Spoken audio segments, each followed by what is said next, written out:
got to tell you, Oh, Irvin, it's starting. It's starting. Skype has been kind of unreliable lately. I don't know why. Yeah. So could be just one of its many foibles. Do you want to try and reschedule? I don't want to Actually, it's dare. starting. When it starts recording, I will let you know. I'm seeing it's already on, but the recording hasn't actually started as yet. When the recording starts, I'll let you know. I don't know. Skype is probably giving trouble. The last interview I had with Skype was on Thursday, and it worked fine. It worked That's always very the way it good. is. We used to do shows for clients, and I would run them, and they Yeah. would run perfectly. And I'd tell my staff, okay, don't even breathe in the room, just go. And the client would come in for the presentation, and I'd push the button, and it wouldn't work. Hmm. So, so it's kind of common. Okay, we have started.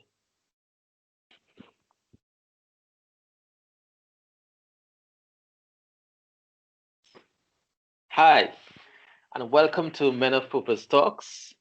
I am R. Irvin Padia, your host from Trinidad, Love Tobago.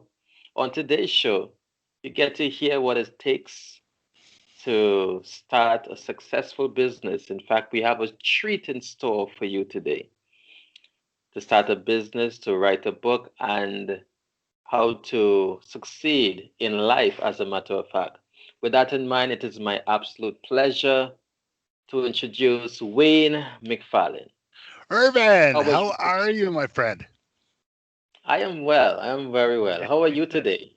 I'm doing good, and you're going to tell me it's hot over there. I'm in the middle Oh of the yes, it's I'm in the middle of the United States, and it's snowing. okay. So, you know, Okay. I'd rather be hot than cold. Ah. Now Wayne has an incredible story to share about his entrepreneurial journey that includes what he terms countless spectacular failures on Yes. which is needed to happen both he and his wife to be where where they are today. As an accomplished book author, Wayne has been successfully condensed for many years, and he has put together a series of stories about business and life into his book Tales from the Day. So, if you are keen on starting your own business, writing a book, or maybe you want some insights in life in general, then you have to listen to this podcast. This was an incredible journey for me to get in contact with Wayne, and I'm happy today to bring him on Men of Purpose Talk. So, welcome officially to Trinidad and Tobago and to the Well, podcast. thank you. I am delighted to be here, even if it's via the airwaves. But Yes. as I mentioned to you before we started, I visited Trinidad some years ago, back in the crazy days when I was a bit younger, but not as good looking as now. But I was Oh, a bit young, yeah. I have And to see those pictures because you're very good looking now. well, thank you. Can I come back out again? Maybe continuously. And we spent a lot of time in Port of Spain, and then got into a bar fight in Togo on the back part of the island. And Oh, so, yeah. Toko. So, yeah. Toko has a So, lot of nice, good people. How did that happen? oh, it was great. Well, mostly it was I was there with a friend of mine who, as I mentioned, is was at the time on the Olympic team. He was a runner, Okay. and his grandmother. They had their relatives, ancestors, had a cocoa plantation on the back part of the island, which pretty much had just gone into disuse. And his grandmother still lived in this grand house. I got to tell you, Irvin, it was beautiful, but it was, it was clearly a center of society for a while, but there was just her left. And so one day my friend said, "Hey, my grandmother called and she wants us to come to her place and get rid of some spiders." And I thought, sure, why not? So, so we went to her place. As I say, it was a beautiful mansion, but kind of falling down, and somebody can't really repair it. So her home had been invaded by these big spiders. Irvin, these things were as big as a plate. I don't know what they were, but we went inside and did battle with the spiders with brooms. So when we were all done, my friend said, "Okay, time to go have a beer." So we went to this little bar that just had a dirt floor. It was in a working area, one refrigerator. And so I was drinking a beer and I kind of stood out in the crowd, which was mostly working people, all guys. So this guy comes up to me and was talking to me in a combination of French and English. I didn't understand him. So he was talking and getting madder and madder and madder. And I don't know if he thought I was, mocking him or something, but I couldn't understand him. So I tried to smile a lot. And finally he started shouting at me and he pulled out a knife. Now, I got to tell you, Irvin, I think the last fight I was in, I was about 12 years old. And so I'm looking at this guy and hoping there was a window I could jump out of or something. And my friend came along, and it turned out it was an old buddy of his. And so he calmed everything down. And to celebrate, we went shark fishing. Now, I don't know why that we did that to celebrate, but they they took me to the back part of the island down in the water. And by this time it was dark. And my friend had his uncle along, and they had lines with big hooks on them, and the lines were about as big around as my finger. So my friend's uncle said, "Okay, we got to take off our pants and our shoes because you don't want to walk back in wet clothes. It's really unpleasant." So 15 minutes later, I find myself standing in the surf, holding on to a big rope with a hunk of meat on a hook on the end, throwing it out in the water. We're trying to catch a shark. And I thought to myself, this is really stupid. I mean, it really, truly, I thought this is not the best idea I've ever had. So the one lesson I would like to pass along is if you're traveling, don't do something really stupid that you wouldn't do at home. So we're standing out in the surf, and suddenly one of our crew, something hits the line and starts pulling him out into the ocean. So we all grabbed him and pulled in. Irvin, I think it was an eel, a moray eel. They're all brown and kind of orange spotted. Mm-hmm.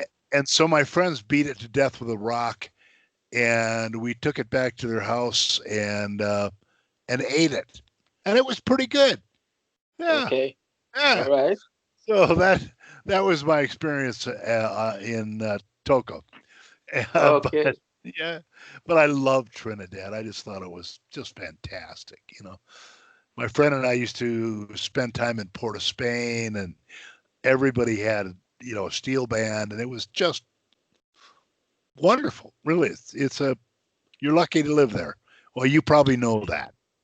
It is a beautiful country. It is. It truly Beautiful is. people. Yeah. Ladies Excellent are weather. ladies are ladies are pretty good looking too, if you don't mind my Very. saying. So yeah. No, I don't mind at all. They are some of the most beautiful women in the world. You're bragging now. Come on.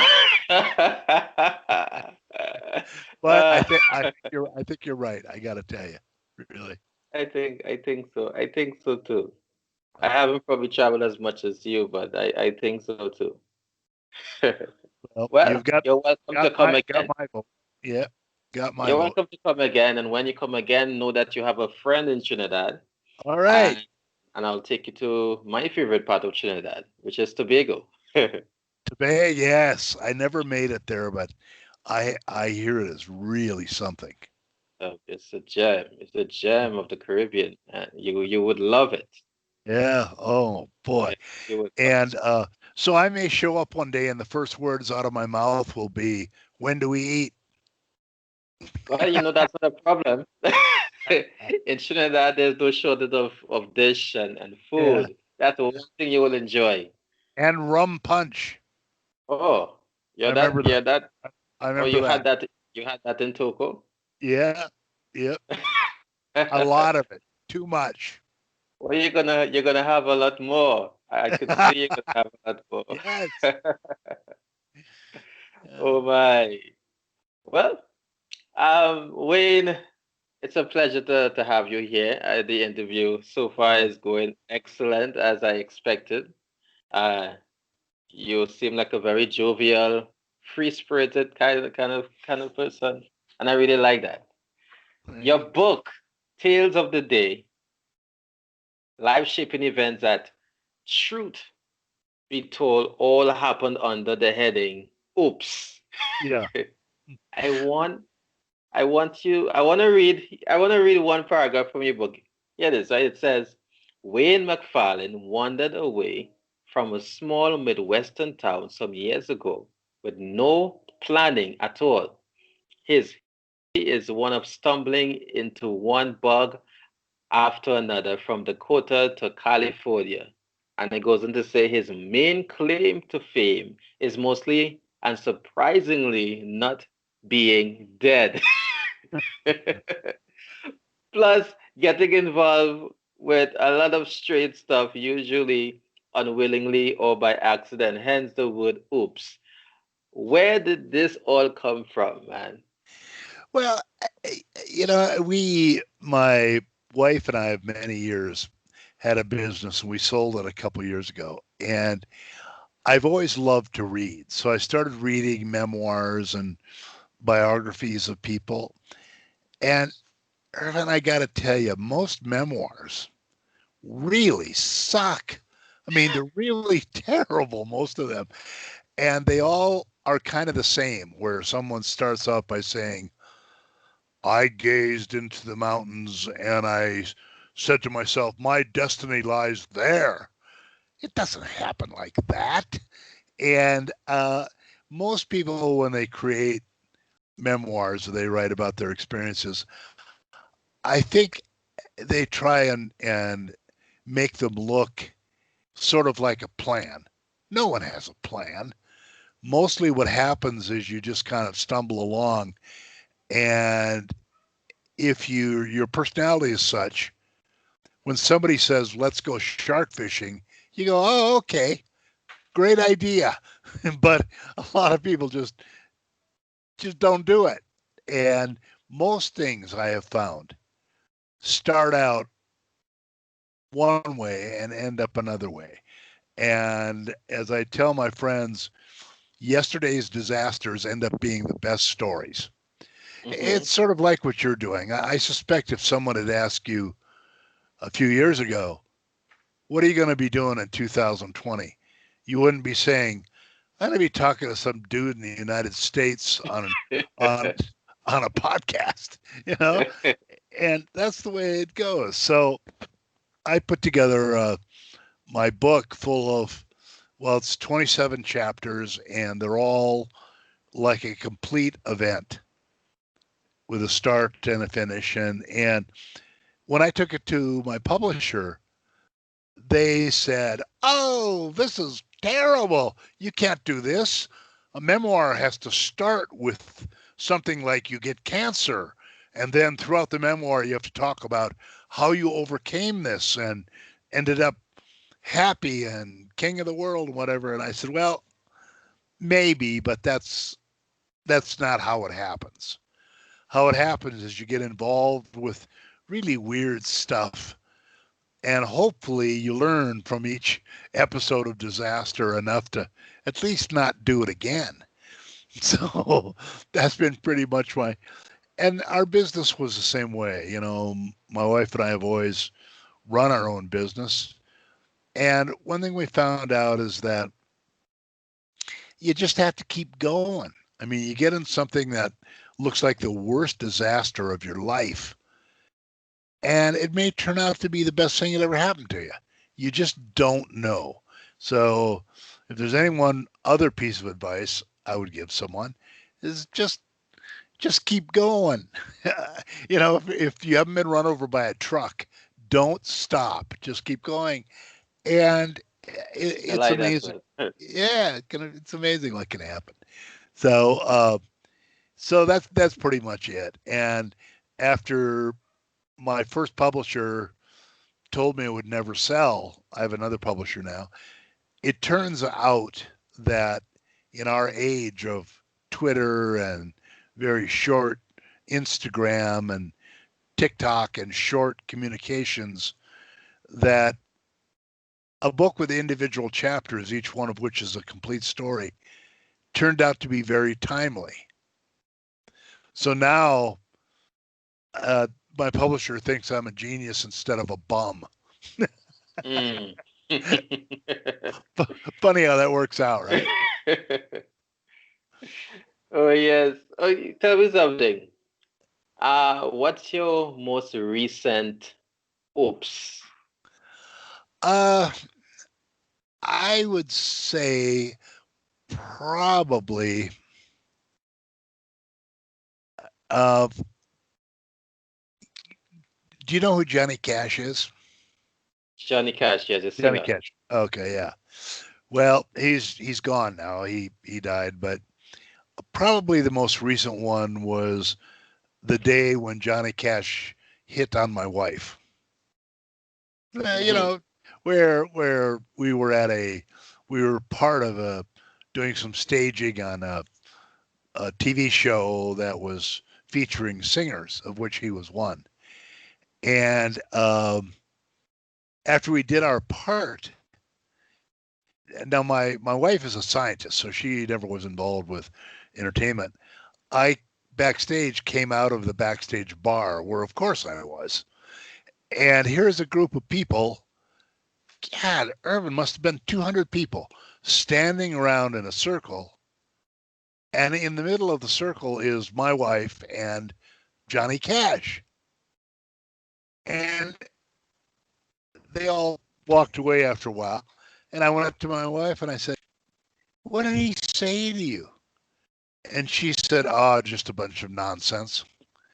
And Irvin, she's never told me. And I Hmm. can't pry it out of her. I think on the day I die, she's going to come in and say, "Now I'll tell you what Johnny Cash said." So, so anyway, I kind of looked at her and I said, "Do you know who that was?" And she said, "No, I don't know who that was. Who was that?" Now she's a scientist, remember, not a singer, not an entertainer. And I said, "That was Johnny Cash, and he was biggest in the world at the time." And she looked at me just as serious as she could be, and she said, "Who's Johnny Cash?" So,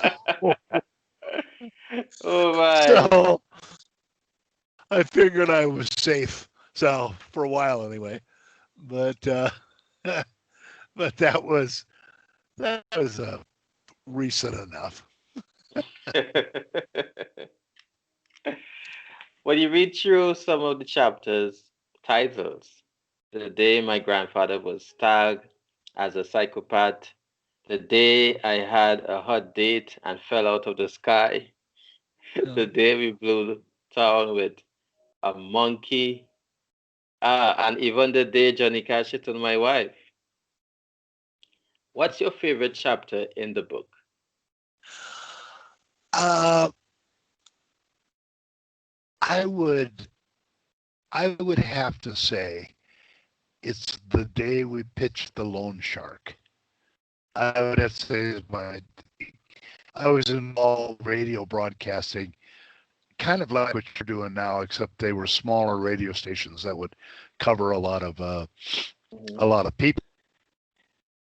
And a friend of mine called me who was kind of crazy, and he said, "I just bought a radio station in Las Vegas."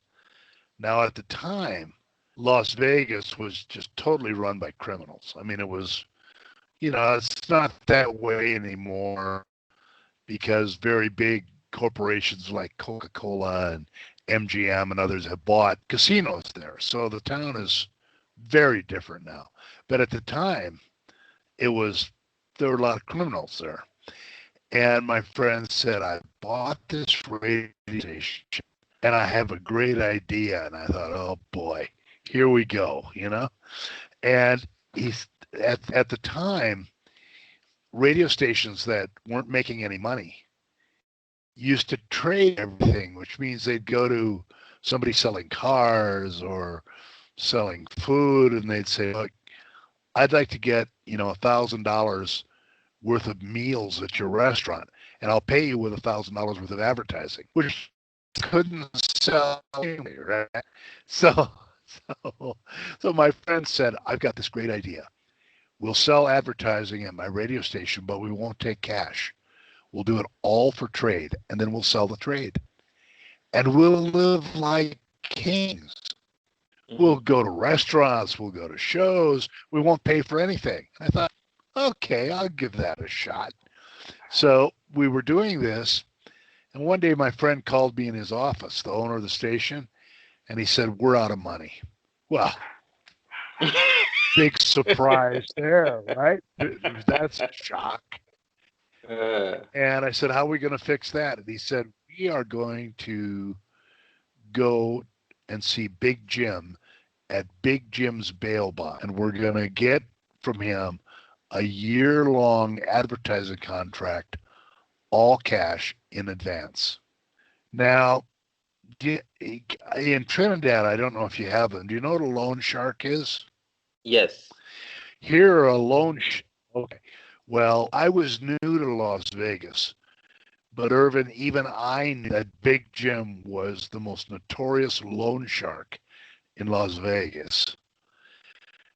And I said to my friend, are you sure this is a good idea? And he said, yeah, no problem. I've even made a sample commercial to close the deal. And he played it for me. And I tell you, Irvin, it was pretty good.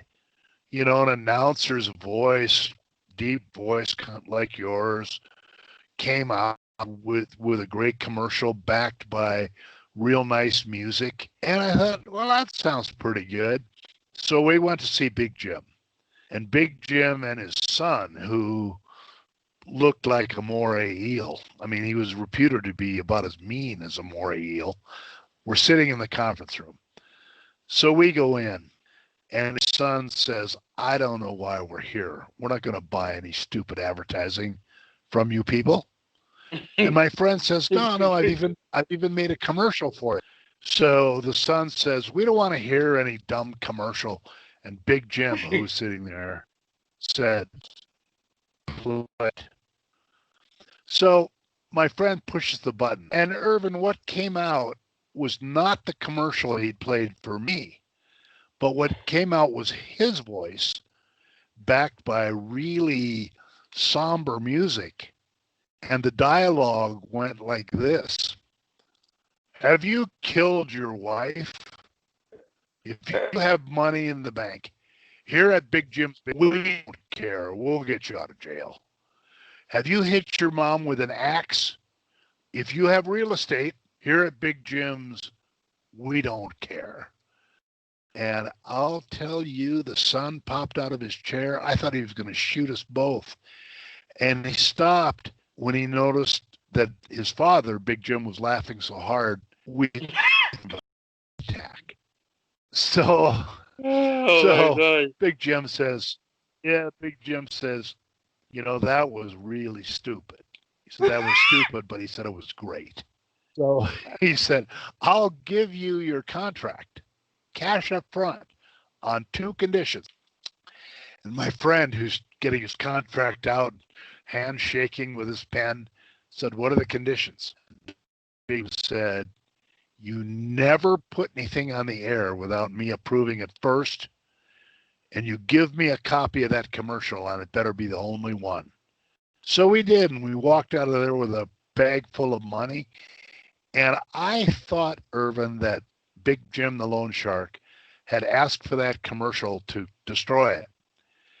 Years later, I found out that he had played it at every single party he attended after that, right up until they put him in jail. Oh, okay. Oh my, That was that's getting funny. Big Jim the Loan Shark. Yeah. Oh yes. We are talking to Wayne McFarlane, author of the book Tales from the Day, Life-Shaping Events That, Truth Be Told, Happened under the heading of, quote, Oops, which is available on Amazon. Available on Amazon. Yes. Yeah. On Amazon. He's also the author of You're an Author. Don't Get Hustled. How to publish a book Yes. without getting hurt, hammered, or fleeced. A step-by-step guide, which is also available on Amazon. Tell us a little about that book. Irvin, the reason I wrote it, and it's priced cheaply for my fellow authors, we're all broke, is I've got another publisher now, but my first one, I noticed after about a year it wasn't selling any books, which is what publishers are supposed to do, right? So I went out on I my would believe own so. until I found another publisher. And I have to tell you, Urban, when I was out on my own with my book, every con man and thief and flim flam artist descended on me. Just write us a check for a few $1,000s and we'll make your book a bestseller. I mean, it's a whole industry out there. In fact, you probably get emails from people saying, Urban, just give us money and we'll make sure you're syndicated all over the world.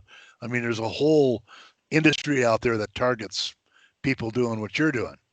So I got so mad about it.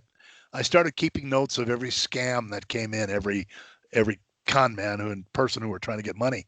And I put all of the scams into the book, You're an Author, Don't Get Hustled, which is a very specific rendition of what to look for to make sure you're not getting scammed. Somebody's not trying to steal from you. And so it's been going over fairly well, but it was doing research for that one was painful. Oh, I can imagine. I mean, you basically would have went through the pain. Yeah. So, and I thought I was pretty sophisticated because I'd worked in Hollywood and stuff, but I got nailed on a couple of scams, and I am embarrassed to admit it. But you know, like all artists, of which you are one, we want to see our work get out there. So Hmm. we're vulnerable to people who say, "Look, just for a little money, I can get your work out there." They're lying, Yeah. Yes, they are. but but their pitch is usually good. uh, interesting. Another book that's also available on Amazon. You should try to get it. Now, um, the day we blew the town with a monkey. Tell me a bit about that. Well, this goes back quite a ways. Before I left the small town I was living in, there was a college there, and I had a place to live, and a friend of mine was down on his luck, so I invited him to stay in my basement because I'm a great guy, right? So one day I come home and there's a cage in the living room of the house, the main room of the house. It was empty. And the next day there was a monkey in it. So as it turns out, my roommate told me he had rescued the monkey. And he never said directly, but he implied that the college was going to cut this monkey up, for experiments. Well, I didn't think it through because the school we were in taught philosophy. I mean, they're not going to be cutting up a monkey, right?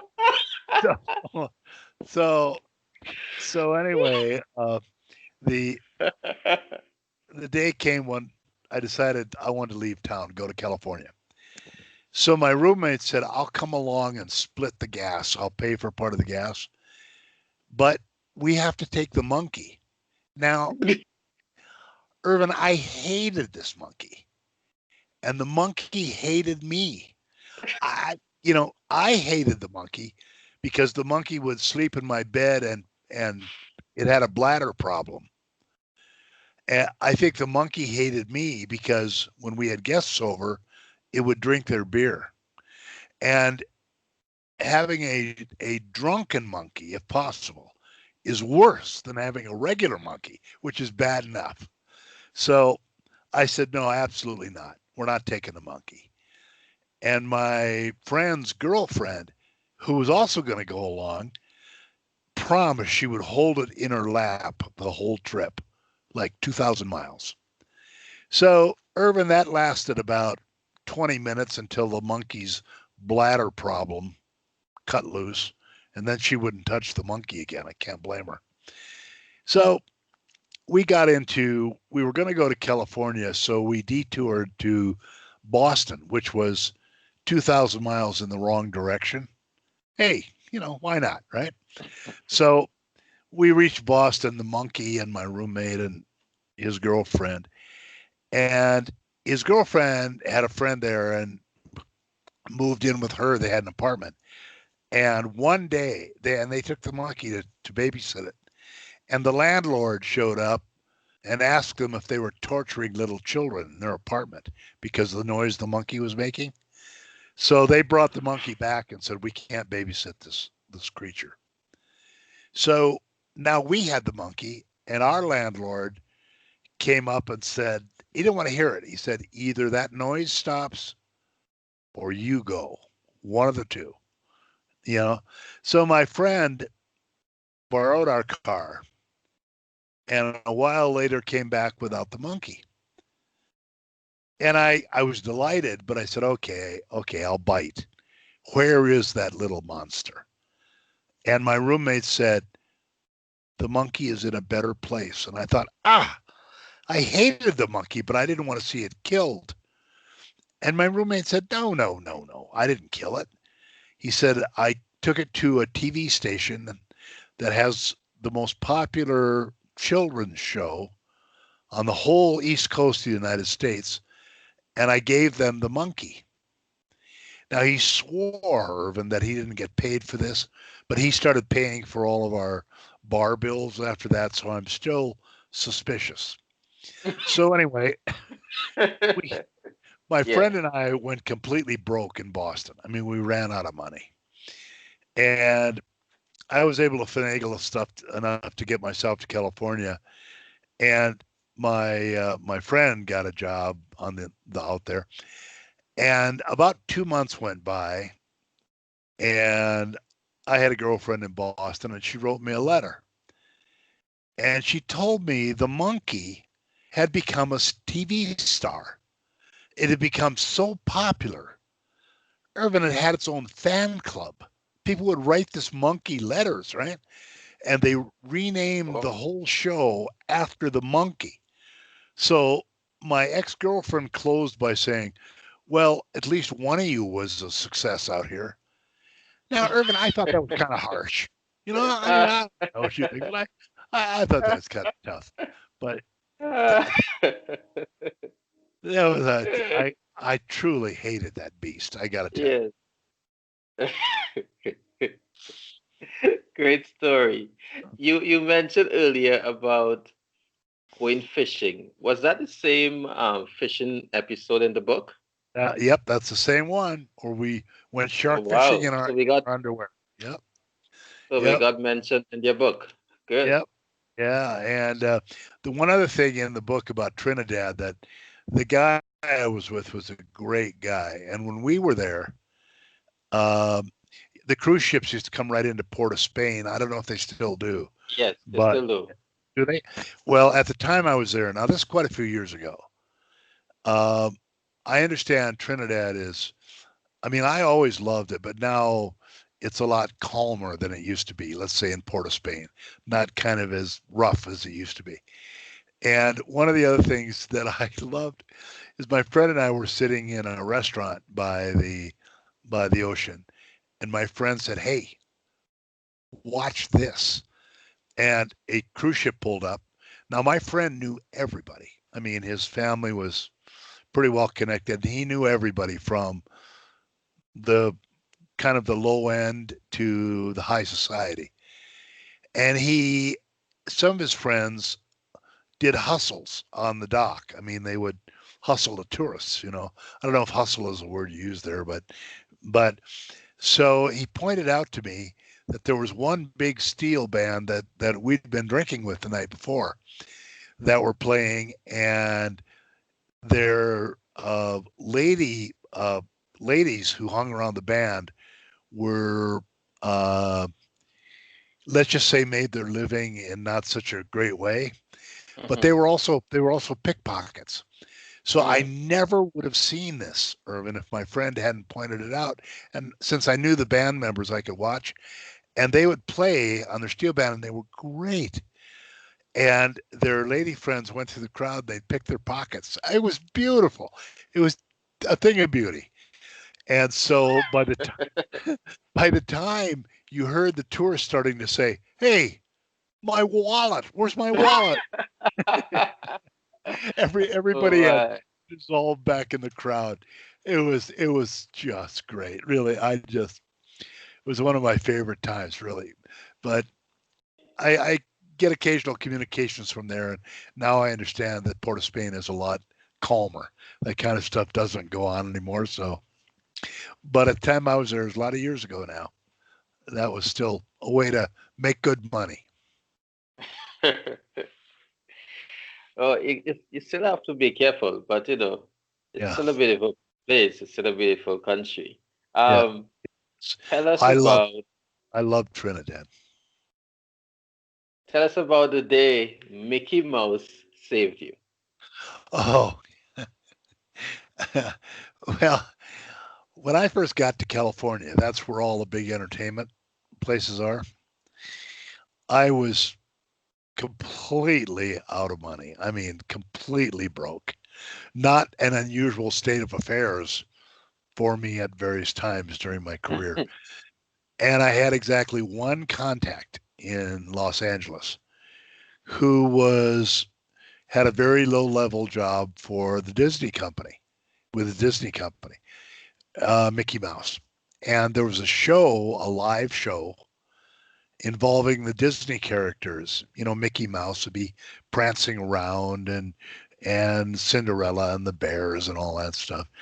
And so he got me a job on the show as an electrician. But I didn't know anything about being an electrician. And when they hired me, I figured I better be honest or I'd kill myself. I said, look, I don't know anything about being an electrician. And the guy who hired me, head of the union, looked at me and he said, you know how to plug in into a socket, right? And I said, yeah. So he called up the Disney company, said, okay, I've got our electrician. And I had a job, right? So, so where the salvation came in is there's a lot of other crazy things that happened, but on the first night of the show, the curtains had to be pulled by hand. Not that now they're motorized, but and in one of the curtains, I noticed there was a big lump that was making noise. And I went to the stage manager and I said, what's that?" And he said, "Oh, that's the creature." Well, this was a guy who had a job whose father was involved, so he got a job there. And he would come to work completely stoned, and his job was to pull the curtains, and he'd get lost in the curtain. I mean, he was stoned, right? So then he'd be shouting and crying and carrying on inside the curtain because he couldn't figure out how to get out. So I let him out, and we got to be friends, which is just the weirdest thing, I think. And as an example, he used to cut his own hair. Like he'd take a scissors and grab a hold of a hunk of his hair and cut it off. So this was not the most balanced guy in the world. And to give you an Yes. idea how weird it all was, one day he said to me, "Look, I have a special bar that I go to that I don't take anybody else to, but I'd like to take you." And I thought, oh, boy, that sounds kind of ominous. So I went with him and we got inside this bar. And here comes this lady completely naked. And she was wearing a banner that said Miss Nude Universe. She had been crowned the best looking nude, I guess, in the world. What can I tell you? And she was on a first name basis with this guy. And I thought, what is this? And and at the end of the show, I only had a job for 6 weeks. And that then the show was over. And toward the end of it, my weird friend with Universe as an acquaintance came to me and said, "Why don't you give me your resume?" Meaning a write up of my work experience, and maybe I can help you get another job. And Irvin, I almost didn't give it to him. I thought, this guy is crazy. I mean, the only contact he's got that I've ever met is Miss Nude Universe, and I don't think she's going to give me a job. But in the end, I created a complete piece of fantasy in terms of my work history, and I gave it to him. And on the day they were going to throw me out of my apartment, I mean, really, the landlord had come and said, "I'm going to have the sheriff throw you out of here tonight." I hadn't paid the rent. My phone was getting shut off. My electricity was getting shut off. And I'm sitting there thinking, I'm glad I got a van and there's room enough to sleep in it. I mean, I was really broke. Oh And my. and suddenly the phone rings. And I almost didn't answer that, but then I thought, well, I don't think the phone company calls you to shut your phone off. I mean, I think they just shut it off. So I figured it had to be somebody else. And I pick up the phone, and this voice on the other end, Irvin, said, "Hi, this is so and so from a very prestigious organization." And he said, "I have your resume here, and we have a job for you if you want it." And I'm looking at the phone, I'm thinking, who is this guy? And as it turns out, my weird friend had taken my resume home. He lived with his mother, and he left it on the table. And his mother thought he'd left it for her.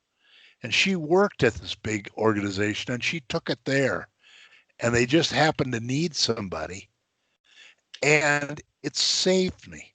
I mean, they gave me a job, advanced some money, and I got into broadcasting there. I met my wife through that contact.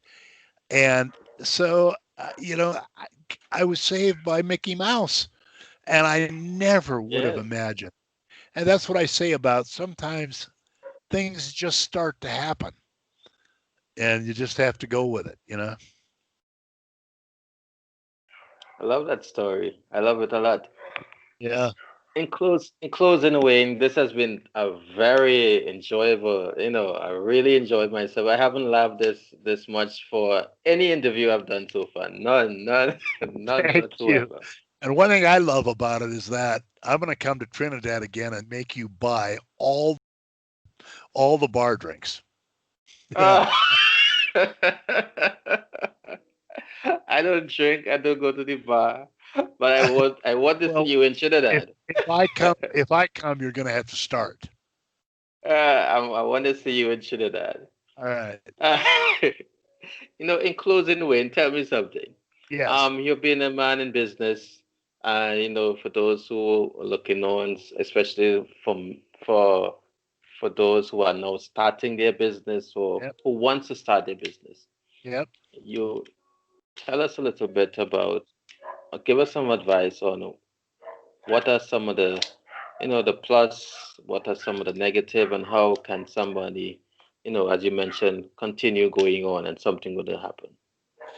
Well, there's if you're going to start your own business, most people don't have a lot of money to start out with. I never did. I mean, if somebody has a lot of money to start out with, you don't suffer a lot of pain, you know. But my best advice when you start is you you just have to keep going. I mean, I know that's pretty general and sounds kind of banal, but you know, when you first start out, if you've got an idea, then the main thing is you have to be your own best salesperson and get used to rejection, and whatever it is you're doing, at the heart of it, you're selling. You're selling yourself, you're selling the business capabilities, you're selling whatever it is you're doing.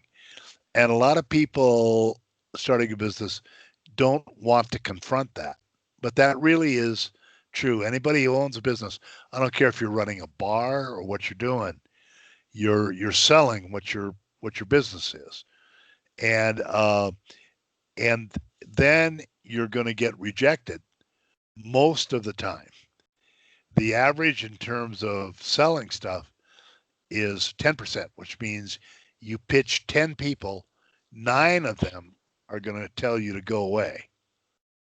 One is going to tell you they'll buy it. And you just got to keep going. And the other thing is to understand that that most people give up, and that the the hardest thing to do is to go through things that happen to your business and understand that something that looks like a hideous disaster can sometimes be the best thing that ever happened to you. One of my stories is about losing $10,000 at the Hollywood sign. $10,000, which I did not have to lose. And it turned out to be one of the best things that ever happened to me in my career. So, you know, I could tell you about that. I don't know if you're out of time, but You go right ahead. okay. Well, what what happened was we were doing presentations for corporations to help sell their product, and Star Wars had just come out, and we had done a presentation involving a laser. Nobody was doing them then, but so we're sitting around, and one day I had this little office. My phone rings, and this guy says, "Are you the ones with the laser?" And I said, "Well, yeah, that's me." Urban, I didn't have a laser. I'd borrowed it, you know, for the show. So, but hey, you know, why not? And so the guy said, "Well, listen, I have a contract to provide searchlights for the reopening of the Hollywood sign. That's the big sign on the hillside, and it had become very rundown. So there Yeah. was a big fundraiser, and they were going to reintroduce the sign." And he said, "I was talking to my colleagues, and we can't imagine anything better than also having lasers at the Hollywood sign." And so, of course, I said, "Great idea." So, and this was going to be broadcast live all over the United States, right? So, and it's at the top of a mountain. So there's no power for the laser, there's no water, and I didn't have any lasers. So I went to the company that made them and promised them that the there'd be a screen credit, you know, lasers provided by. I didn't have any authority to do that, and I got a water truck and a electrical truck on credit. So I went to them and said, "Look, I have a contract for this TV show," and so then they gave this to me on credit. So the day comes of the show, and it's live entertainment, and then the show, and I just got married. I hadn't been married very long, so my wife and I are up there. And Irvin, it never snows in Southern California or sleets, which is ice rain, any more than it does in Trinidad. But it snowed that night on top of the mountain. So the live show finished, and it's sleeting and icy and snow's falling. And lasers have a bit, or at the time had a big tube in them. And if it got too hot or too cold, it would blow up. And each tube was $5,000. So it came our time to do our bit, and we fired up the first laser, and it was raining on it, sleeting on it, and it blew up instantly. So then my wife and I are holding an umbrella over the second one. We fire that one up, it blows up. That was it. We were done. And I turned to my new wife and I said, well, we just fell on our face in front of 20 million people. That doesn't feel too good, but it was a beautiful view, from the Hollywood sign. So the next morning, I said to my wife, well, we didn't do so well, but at least we get paid today. So I called up the company because I wanted to go down and get our check. And the phone rang and somebody picked it up. And I told them what I wanted to do, come down, pick up my check. And they started laughing. And they said, well, good luck with that. The company just went bankrupt. They declared bankruptcy the day after the show. So, Irvin, I don't know if I was weeping, but I had my head in my hands, and my wife came in, and she had a copy of the newspaper, which is huge, LA Times, second biggest in the nation.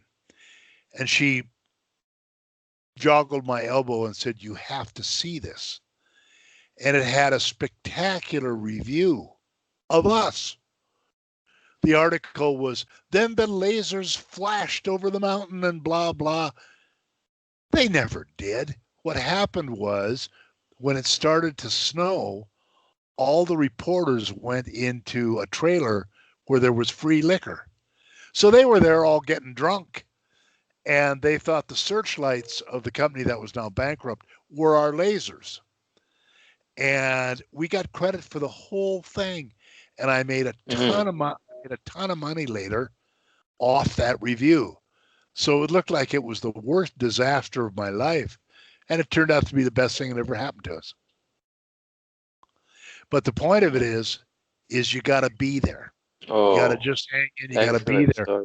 Because if we had turned them down and said, we don't have any lasers, how are we going to do this? Never would have happened. So that's my Hollywood story. Yeah. Excellent. So those who start a business, I love that story. I love that story. It's very important. So that was it. A formative story.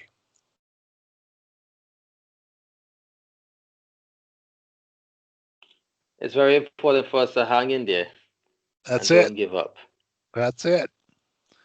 That's it. That's exactly right. So that's my advice. Wayne, it has been a treat. It has been a pleasure. It's been a real pleasure. I love your advice. It's excellent advice coming from a man like you. You should do a monologue. You ever thought about doing a monologue on stage show? Well, that's gonna be something. I did a couple of times, but then COVID hit, and that's the end of that. At least for a while. Mm-hmm. But who knows? Who knows? Yes, you're very, very funny. Oh, thank you. You're very funny. You're very funny, man. You're very interesting. These stories are legit stories, and it's very entertaining. And then it's all in your book. So I could imagine people going through the book, can't put it down and just laughing. Yeah, we've gotten pretty good reviews. So thank you very much. So, folks, he is Wayne D. McFarlane, author of the book Tales from the Day Life, Shaping Events That Truths Be Told, all happened under the heading of Oops. He also had another book, You're an Author, Don't Get Hustled, How to Publish Your Book Without Getting Hammered, Hurt, Hammered, Fleas, a step-by-step guide, which is also available on Amazon. And why not Amazon? And thank you again, Wayne. Thank It has you. been a pleasure having you again.